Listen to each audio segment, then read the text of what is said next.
Если он встает со мной играть микс или пару, он становится подозрительным. Ты уверенно выиграл микс и оказывается с травмой. Я в носках тренировался и только с места. Мы готовы предложить такие-то условия. Хочешь ли ты на этих условиях быть в сборной? Я попрошу лично извиниться передо мной при всей сборной. Когда игрок начинает подниматься, говорят, все тогда шуруй отсюда. То есть какая основная причина, что вы перестали играть все-таки вместе? Расходы во взглядах на продолжение карьеры. Все международные старты для российских спортсменов открыты. Вопрос очень крупный идет по финансированию. На олимпийский цикл $1 миллион на пару. Всем привет! С вами снова канал Badminton Open. С вами ведущий Николай Матазов и, неожиданно, Виталий Дуркин.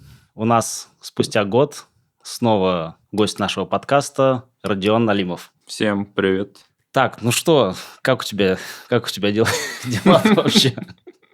Все хорошо после интервью, которое ты дал год назад? То, что высказывания там были достаточно резкие по поводу сборной. Ну, они на самом деле были, да, достаточно резкие, но без какой-то конкретики, без каких-то обвинений, а просто про ситуацию в целом. Ну, так, конечно, те, кто там в структуре сборной, всем это очень не понравилось. Но в большинстве своем все только хвалили и были благодарны именно за открытость, потому что, ну да, мы все знаем, что так мы можем где-то там собраться, посидеть, там, не знаю, обсудить между собой. Так у нас много кто может. А именно в плане, чтобы так сказать, ну вот, мне вот именно за это больше респект дали.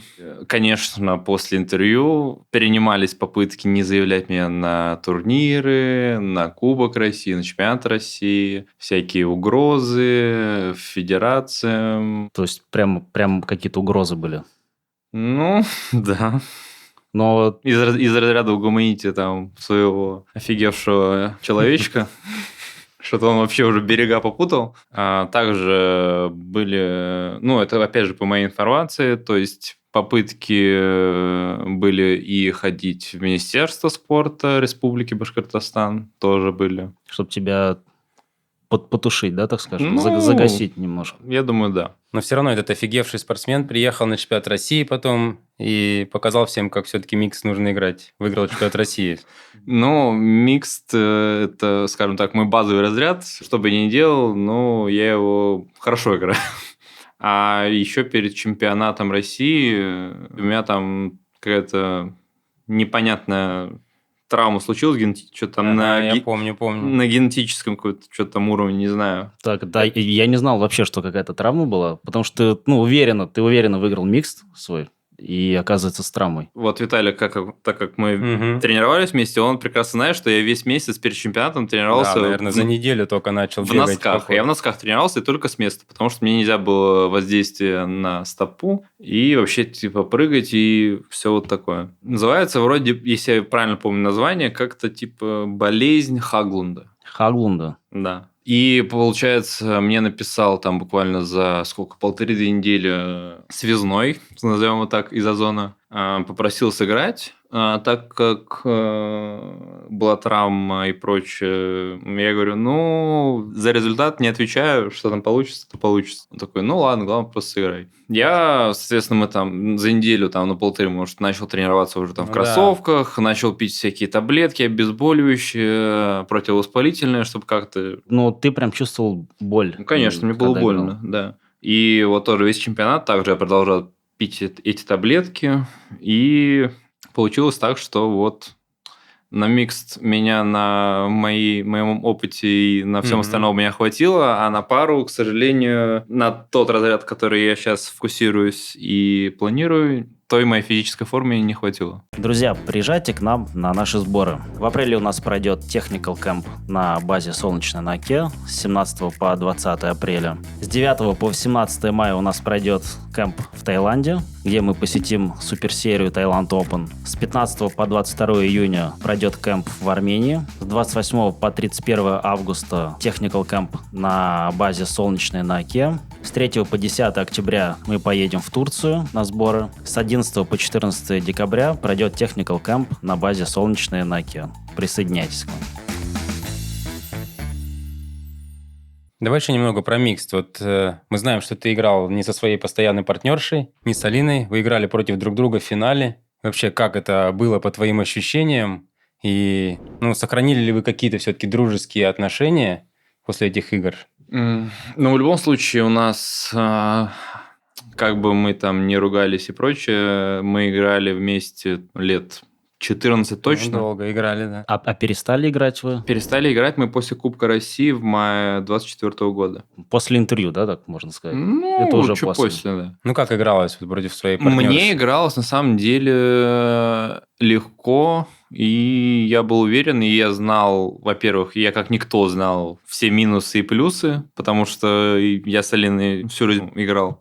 И поэтому я лучше всех знал, что надо делать против нее, а что не надо делать, чтобы ей было удобно. И в психологическом плане я считаю, что у меня было преимущество, так как, по сути, у меня нет никакого давления, то есть я ни от кого не завишу. Но было ли такое, без что, давления. Алина, я хочу тебе доказать, что ты сделала ошибку, что мы расстались, я тебя вот здесь обыграю, вот такой Нет, настрой? такого не было. Но это не ее инициатива, да, была? Нет, это была моя инициатива, потому что у меня прицел ушел на пару, и, соответственно, я стал фокусироваться только на этом разряде. То есть какая основная причина, что вы перестали играть все-таки вместе? Ну, я считаю, что расходы во взглядах именно на продолжение карьеры. А какие расходятся взгляды? У нее какие взгляды на продолжение карьеры? Я не знаю, честно, какие у нее взгляды на продолжение карьеры. В моем понимании продолжение карьеры – это не только выступление на внутренних соревнованиях в России, это выступление на всех международных стартах, в том числе чемпионат мира, Олимпийские игры, не знаю, будь то чемпионат Европы,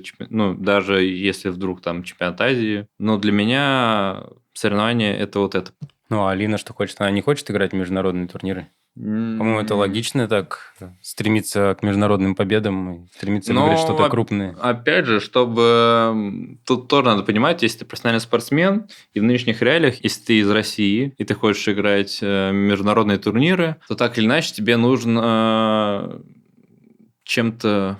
Я бы не сказал даже жертвовать, это больше риск. То есть, допустим, вот мне сейчас скажи, вот у тебя есть два варианта. Первый вариант, ты сидишь там с Озоном, там со сборной совсем-совсем, при пакете полном, но ты даже типа не должен смотреть в другую сторону и только тренироваться, делать те то, что говорят, ездить так, говорят, играть с кем говорят и прочее. Тогда ты получишь свою стабильную зарплату. Да, у тебя все будет там прям на бумажке, все расписано, все очень круто, классно, но у тебя процентная вероятность того, что ты сыграешь потом на международной арене, мала. Или у тебя есть вариант такой, то, что ты каких-то моментов лишаешься и пытаешься сам где-то найти варианты, выйти самостоятельно на международную арену. И если это все дело выгорит, то ты будешь играть. И, соответственно, когда ты уже начинаешь играть, соответственно, там всякие призовые, плюс спонсоры и прочее. То есть, это некий такой вот риск. В моем понимании, я лучше рискну. Не получится, но я хотя бы смогу сказать себе, что я сделал все, что мог. Если получится, то вообще прям хотя бы круто. попробовать приблизиться к своей мечте какой-то. Завоевать какие-то конечно, победы на крупных турнирах, наверное, надо это еще сама понимать, цель для спортсмена. что для спортсмена, для профессионального очень сложно в нынешних реалиях продолжать тренироваться. Я не говорю, в принципе, ходить на тренировки, а именно... Мотивировать себя, тренироваться себя. Там на полную катушку постоянно. А если у тебя цель чемпионат России, Кубок России, какая тут может быть мотивация, если ты практически... Ты и так их все выигрывал все время. Если ты их и так выигрываешь, и практически при этом никаких усилий не прикладываешь, зачем, соответственно, тебе прикладывать больше усилий на тот же результат? Получается, как ты и показал, что на последнем чемпионате России ты взял новую миксершу Машу Сухову. И в носках всех обыграл. И спокойно выиграл. Возможно, у Алины не самый сильный напарник был микстер. Если бы, может быть, там был Саша Зинченко, например, было бы тяжелее, да, наверное? Было бы, конечно, тяжелее, но, во-первых, он стратегически не понимает, что он делает, особенно для микста. Плюс у меня было, вот, как я говорил, некое психологическое преимущество перед Алиной, потому что у нее все равно там давление со сборной там, и прочее, прочее. А у меня этого всего не было, и поэтому я чувствовал себя очень раскованно. Плюс я еще с травмой, поэтому я вообще там... Что мысли о травме все-таки тебя отвлекали от каких-то конечно, я думаю, психологических нагрузок. проиграю, что я вообще что-то... Я же травмированный вообще. А как так получилось, что Алина лучшая микстерша России, и она выбрала себе микстера не самого лучшего? Ну, вот ключевое различие, я думаю, что Алина не убирала. Она не выбирала. Она не выбирала. Это я могу себе выбрать. То есть ее поставили... Это сейчас я могу выбрать, там, с кем я захочу сыграю. А Алина так не может сделать. Интересно. А почему тогда поставили? Ну, если, может, с прицелом на будущее какое-то, может, он когда-то на перспективу станет играть лучше. Алина его подтянет, научит чему-то, и потом они смогут каких-то результатов достигать. Наверное, это даже может быть лучший выбор, чем Саша Зинченко мог бы быть. Ну, потому что... Но если ты на перспективу какой-то если думаешь... на перспективу так смотреть, то, возможно, так как Саня уже, возможно, своих пределов уже достиг, то есть лучше он уже играть, явно не станет. И сейчас вот чемпионат России я выиграл с Машей Сухой. Сейчас будет у нас турнир в Казани. Сыграю с Настей Акчуриной. Посмотрим. Менять, да, стал? Я выбираю, кого хочу. Я могу выиграть с любой, хочу доказать. Аукцион проводить можно, да. А Маша Сухой, она не обидится? Ты с ней обсуждал это или это в одностороннем порядке? Возможно, в моем случае это можно в одностороннем порядке решать. Но она тоже писала, спрашивала. Она спрашивала про Кубок России. Я сказал, что сейчас подожди, в Казани сыграю, посмотрю, отвечу. И, соответственно, еще в ряду последних обстоятельств и я могу продолжать играть здесь, внутренний турнир российский. И я предложил обратно встать Алине играть, но пока ответа не знаю. Но я думаю, как раз вот в Казани я получу ответ плюс-минус, потому что мне надо уже будет дать какой-то ответ там той же Маше Суховой или Насте Акчуриной. А ты ожидал такого ответа или ты ожидал? Давай заново, сыграем, все вспомним, станем чемпионами. Да, на самом деле нет, я не ожидал такого ответа, что типа вау, круто, давай сыграем. Думаю, она просто не может сама принять такое решение. Тут много факторов задействовано. Много факторов, да, тоже верно. Кроме ее желания. Плюс все равно, так или иначе, по сути, если мы берем там любую девушку, если она встает играть со мной микс, или даже не девушку-партнера, если он встает со мной играть микс или пару, он автоматически становится подозрительным. Смотри, Маша Сухова с тобой встала микс играть, выиграла, она в сборной. Тем не менее, молодец. У нее все получилось. Молодец. А ты нет. У тебя поступали какие-то предложения? У тебя диалог есть вообще со сборной? Я в нынешний момент поддерживаю диалог только с 2 людьми из сборной. Имеется в виду из состава. Это с Виктором Малютиным. Он до сих пор является, если я не ошибаюсь, моим личным тренером. И с Родионом Каргаевым, так как у нас тоже есть свои некие договоренности и прочее. Нет, вот такой момент. Ты выиграл чемпионат России, все, стал лучшим в миксте. Кто-нибудь, там, Клавдия Геннадьевна или Андрей Михайлович Антропов подошел к тебе и сказал: Родион, красавчик, выиграл, мы хотели бы тебя в сборной увидеть. Мы готовы предложить такие-то условия. Хочешь ли ты на этих условиях быть в сборной? Подошел кто-то, хотя бы спросил? С Клавдией Геннадьевной последний наш диалог состоялся он на чемпионате России 23-го года. По итогу я услышал то, что я вообще не ожидал услышать. Это что-то резкое было? Ну... Или ты совсем не ожидал? Я не ожидал... Резкий отказ какой-то? Или... Нет, я не ожидал такой отказ. То есть я думал как-то выйти на диалог, а меня еще и сверху и обвинили. То есть они там год меня, я считаю лично и по факту это было так, что ни за что меня там... А в чем обвинили? Обговаривали, гнобили и прочее. За связи какие-то, что я там что-то подговариваю людей и прочее на оппозицию против нашей федерации.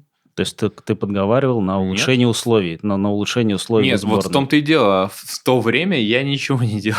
В этом и кроются мои возмущения.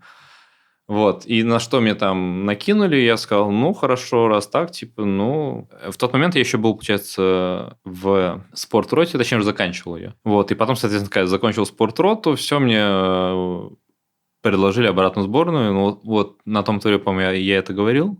Я им выкатил, что мне надо. Как тебе хотелось Да, бы ну, видеть? там, причем больше, там все условия, это они были не для меня. Они были в общем. Но там не было ничего запредельного, мы это обсуждали. Нет, там вообще ничего такого не было. То есть там не просил, там, не знаю, личного массажиста из разряда личный номер, какой-то джакузи, такого не было. Вот. А сейчас мы не здороваемся, вообще ничего, мы никак не У вас настолько, да? Ну, такие... у меня есть обиды. Причем они даже уже не со мной связаны. Она мне, когда вот мы выиграли микс, просто мимо проходя, так, поздравляю, Родион. Я такой, ну, спасибо, и все. Это вот единственное наше вот там 2-3 слова за 1,5 года-2. Что она в душе за тебя болела? Не, ну получается, что за система? Ты лучший, был на чемпионате России, доказал, и вообще на сегодняшний день, наверное, один из самых титулованных там действующих спортсменов, кто выиграл Европу, и тебе даже не предлагают просто место в сборной на каких-то условиях. Но они просто, на самом деле, у меня в нынешних реалиях, я думаю, что условий-то особо таковых не будет. Просто у меня будет одна просьба.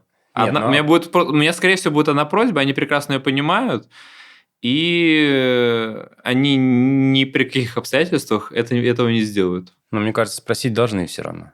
Подойти к чемпиону России и сказать, что вот у нас есть условия, ты там убери свои условия, все какие есть у тебя. Не, я готов убрать все там, вообще заткнись насчет всего, но приходи в сборную, ну, хотя бы предложить. То есть вот этого даже момента не было. Ну, я готов, на самом деле, и приехать, типа, тренироваться, и все, там без каких-то супер условий, и без того, что я в тот раз говорил, но там Пока будет... предложение не поступало. Там будет другой параметр, который именно гордость заденет их, и они его никогда не выполнят. Ты его можешь как-то озвучить? Я попрошу лично извиниться передо мной и перед моим тренером при всей сборной. Ну, то есть, это не так, что типа там на сборе 2-3 человека, а это вся сборная садится. Тренер, понятно, что он не сможет прилететь, но извинения, чтобы ему в том числе тоже были. Ага, не видать тебе сборной похожие все-таки, да? Ну, я поэтому и говорю.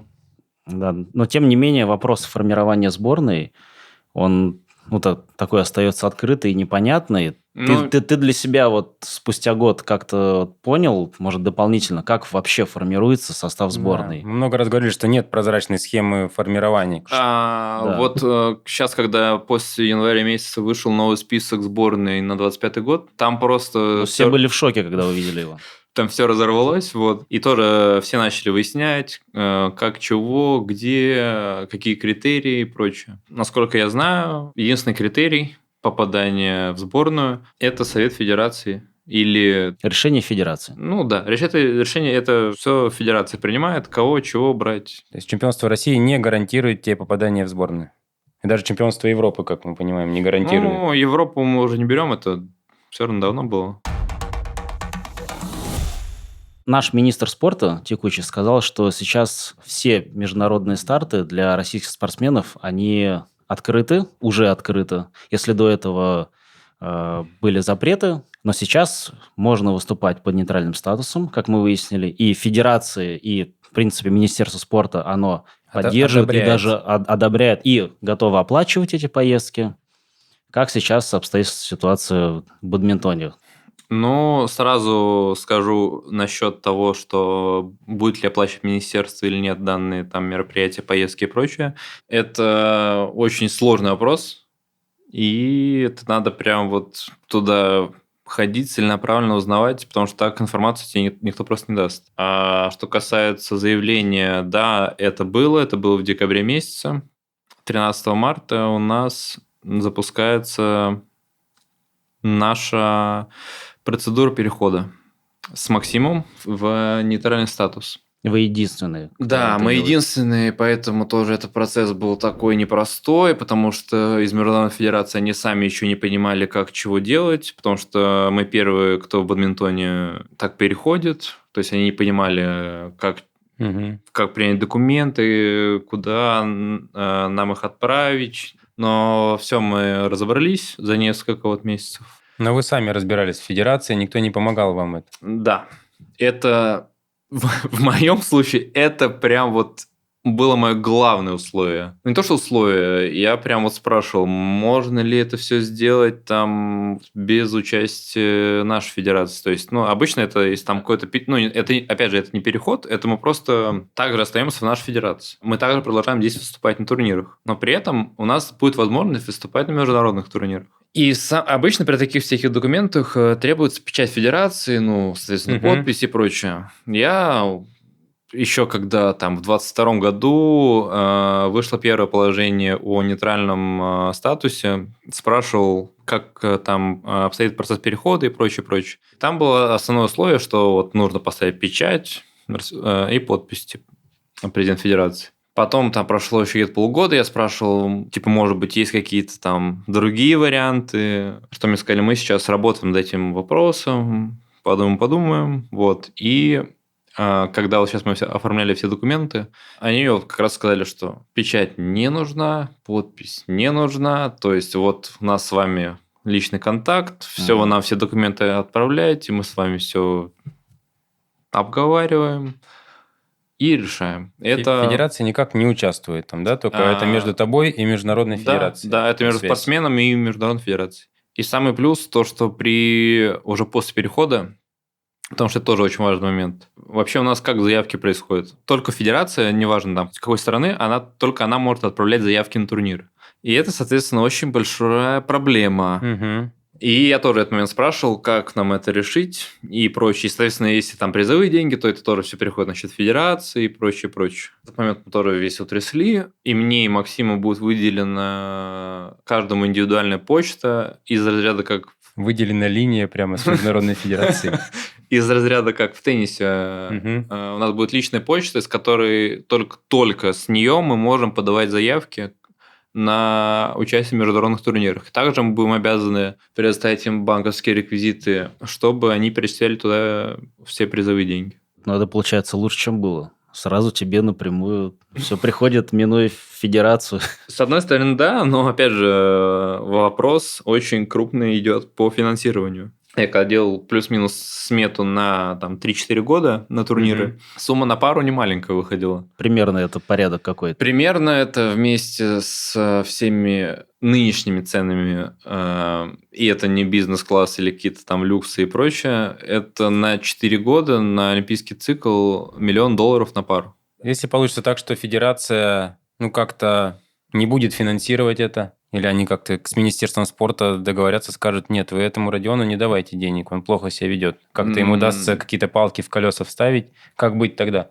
Есть свои выходы на деньги. Какие-то спонсоры могут помочь? Да, могут. Это частные люди, то есть это деньги не Министерства спорта, правильно? Это не бюджетные деньги. Ты просто где-то сам нашел. Да, это не бюджетные деньги. Потому что бюджетные деньги, за них надо постоянно отчитываться, всякие корочки, билеты, все с печатями, с подписями, с нужными датами, фамилиями, совсем предоставлять. Если где-то накосячишь, тебе просто скажут, тут косяк, мы тебе ничего не должны.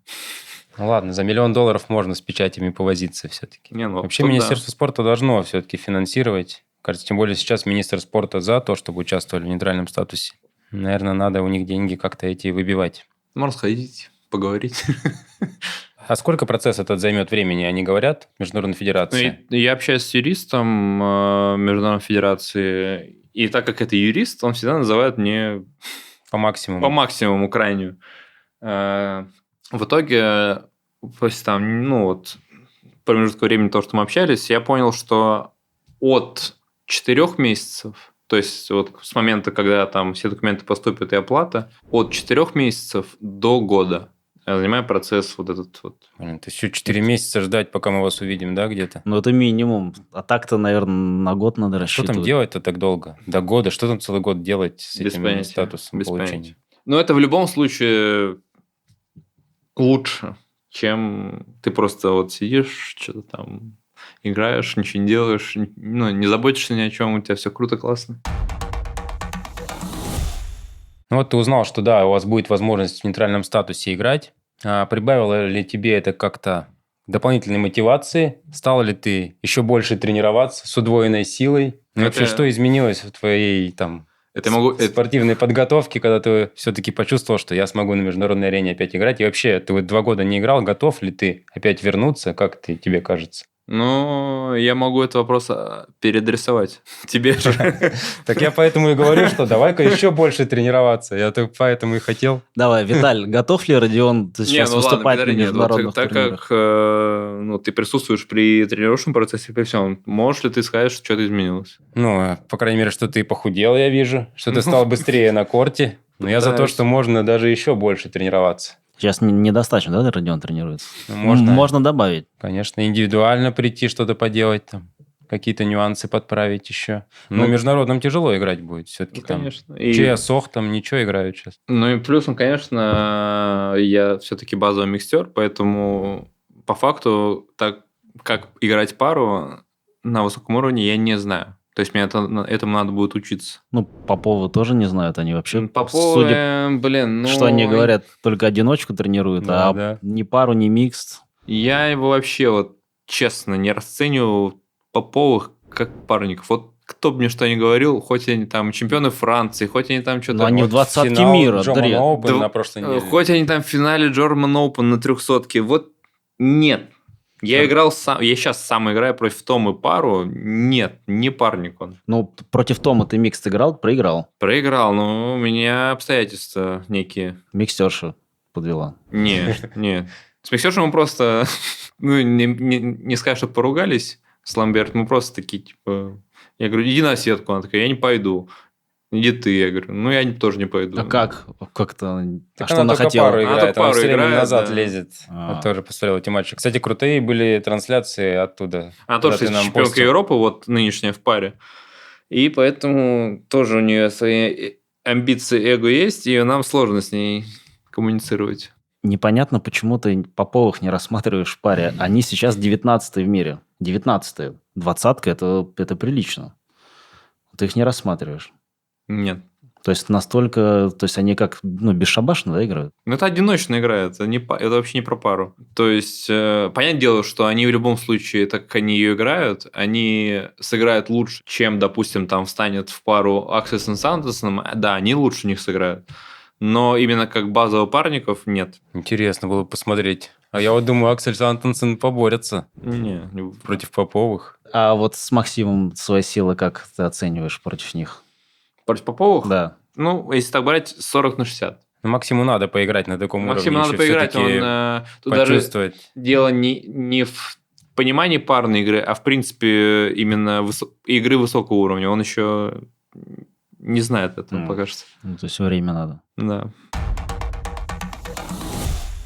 Родион, мы сейчас заметили тенденцию, что Озон прям активно увеличивает свою экспансию на российских бадминтонистов. Начал ты изначально, и сейчас мы уже видим... Почти все чемпионы. Все чемпионы, их поддерживает Озон, у них на футболке написано Озон. Также у них команда «Метеорит», который сейчас первый круг чемпионата России прошел, они первое место заняли. Да, за 3 года сотрудничества мы развиваемся. Давай так, ты приложил к этому руку?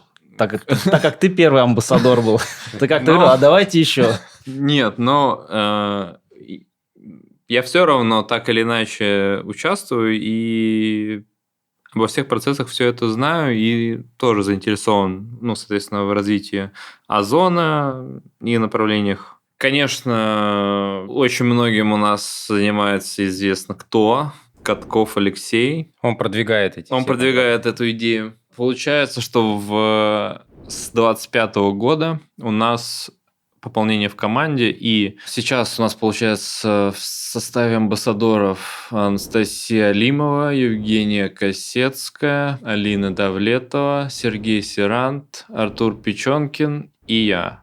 Получается 6 человек. Плюс также с этого года добавляется команда в Суперлигу от Челябинской области «Метеорит». Там тоже это команда Озона. Во главе еще с министром спорта теперь, как мы знаем, Челябинской области, да? С министром Вова спорта Иванов. Челябинской области, да. Плюс ProLink еще Дмитрий Гашев там тоже участвует. На следующий год будет, соответственно, вторая команда. Но... Она тоже от Озона? Да, это все при поддержке Озона тоже идет. Вообще круто, что красавчики поддерживают ребята бадминтон. Да, Озон, ProLink, это вот первые, считай, такие спонсоры личные, кто начал как-то поднимать, помогать команда вот ребятам. это тоже при помощи спонсора зашла новая, Виктори. Это Вики команда, Вики Воробьевой. это круто, что людей, которые поддерживают бадминтон, и в частности спортсменов, потому что на самом деле важно поддержать конкретного спортсмена, чтобы он не зависел, да, вот от текущей зарплаты, там, будет переживать, вот меня сейчас там в сборную не возьмут по каким-то обстоятельствам, у меня там не будет зарплаты, вот мне надо думать как-то, а может там любители еще как-то потренировать, то есть будет отвлекаться.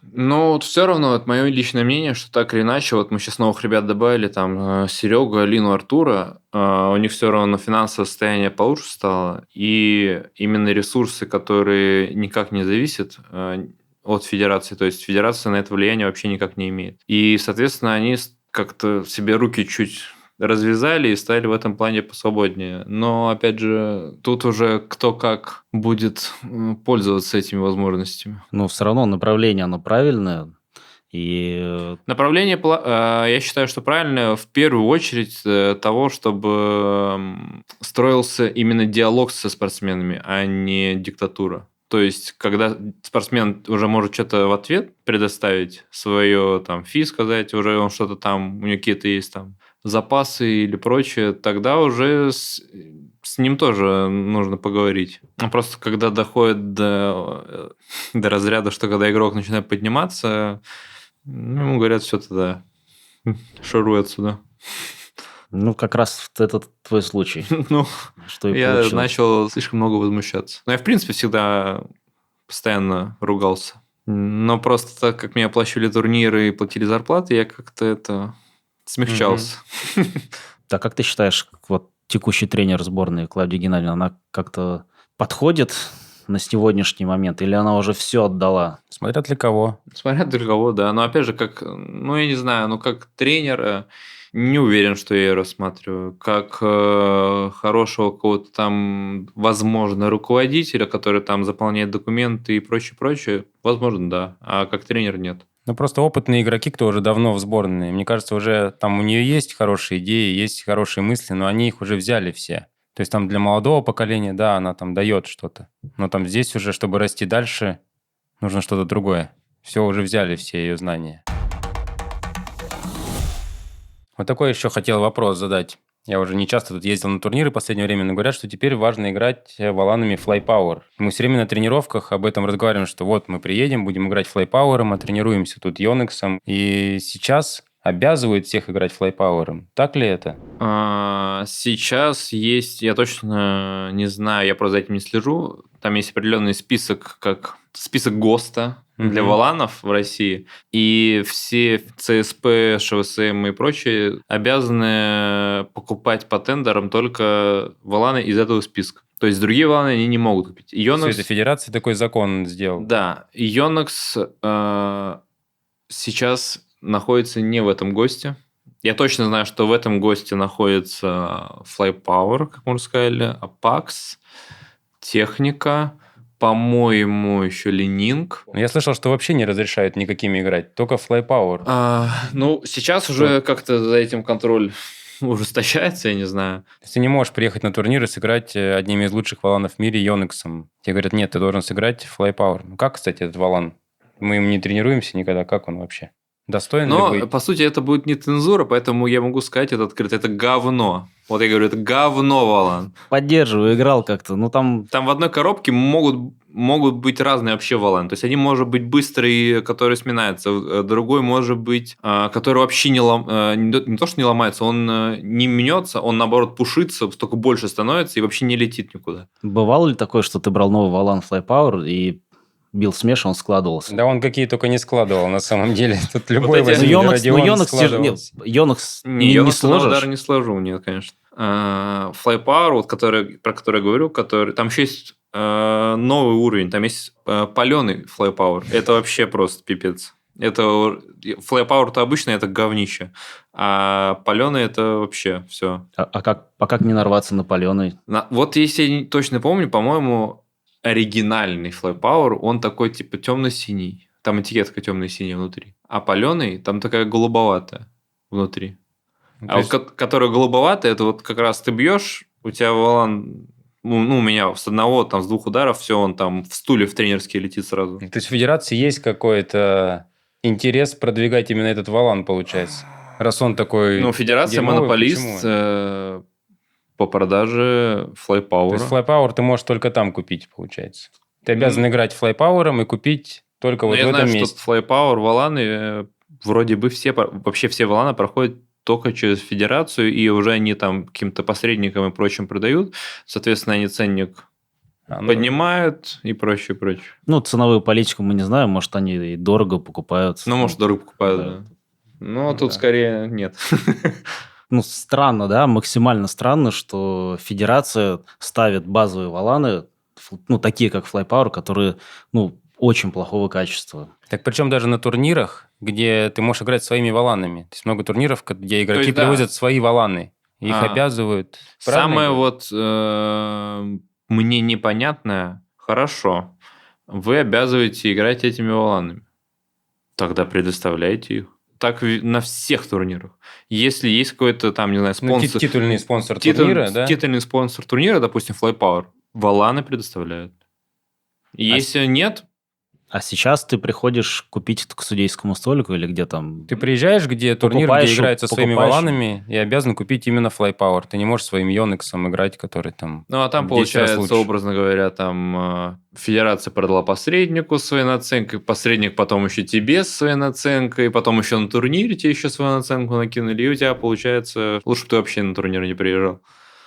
Ну, других вариантов нет. И как раз обязали на чемпионате России, да, вот который последний. Ну, может, еще до этого. Обеспечивали валаны. Не, обеспечивали, но только флайпауэр. Да. Но там он является как будто титульным спонсором. Скажу тут одно но. Большое спасибо, кстати, судьям именно на чемпионате России. Потому что я в самый первый день подошел к ним, объяснил всю ситуацию с этими валанами, сказал, это просто вообще ужас, а не валаны. Объяснил там, что в одной коробке могут быть разные и все прочее, прочее. Сразу объяснил, показал вот так 2 валана из одной коробки разных. Показываю, говорю, давайте вот мы определимся, что вот этими мы играем, а вот этими мы не играем. И просто, допустим, когда я нахожу вот этот валан, я его просто выкидываю. Они такие, да, все хорошо. И вы могли заметить на трансляциях и прочем, что я когда беру валаны, то есть я так смотрю, если глаз обнаруживает дефект, я его выкидываю. И бывало там подряд, то есть я высовывают раз, я минус, раз, следующий. Так бывало, по 5 валанов я выкидывал. То есть, получается, федерации продают паленые валаны, да? Ну, может, они сами не знают, какие паленые, какие не паленые. Возможно. Ну, это уже не знаю. Факт того, что валаны говно, 100%. Ну что, Родион, мы надеемся, что процесс по одобрению нейтрального статуса для тебя и Максима завершится все-таки... Минимальный срок займет. Минимальный и даже еще быстрее. Желаем, чтобы ты был готов к этому. Виталь, проконтролируй, пожалуйста. Да. А то 2 человека всего от России будут играть. Тут надо хорошо. Ну и желаем, конечно, побед. Спасибо. Конечно, уже, наверное, почти год я вот... Как я озадачился этим вопросом. И вот только сейчас какие-то есть проблески надежды на возвращение.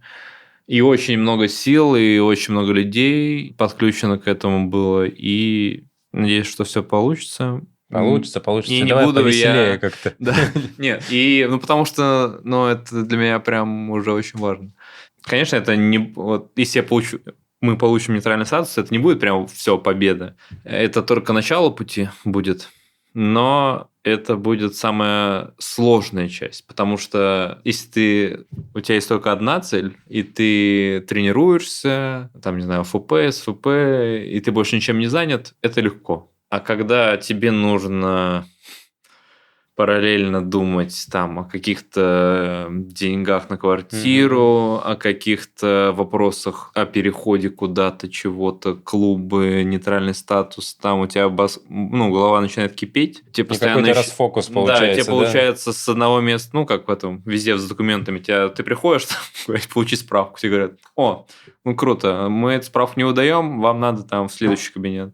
Ну, вот, это из того же разряда. Так что верим, ждем. Ну, в нынешней ситуации, это как бы мы уже все сделали, нам остается только ждать. Все, давайте, надеемся, в этом году поиграем. Уже да, надеюсь, да. Должно это случиться. Не думаю, что затянется надолго. А если вдруг кто-то надумает еще, Спонсировать. не, спонсировать то всегда только приветствуем. Я имею в виду и спортсменов, если вдруг кто-то что-то там надумает, то пишите, звоните. Путь расскажем, да? Ну, это мне, конечно, очень не хотелось бы, потому что много сил потратили, но, возможно, поможем. Хотелось бы еще, чтобы поиграли наши. Давай, поможем. Поможем, да.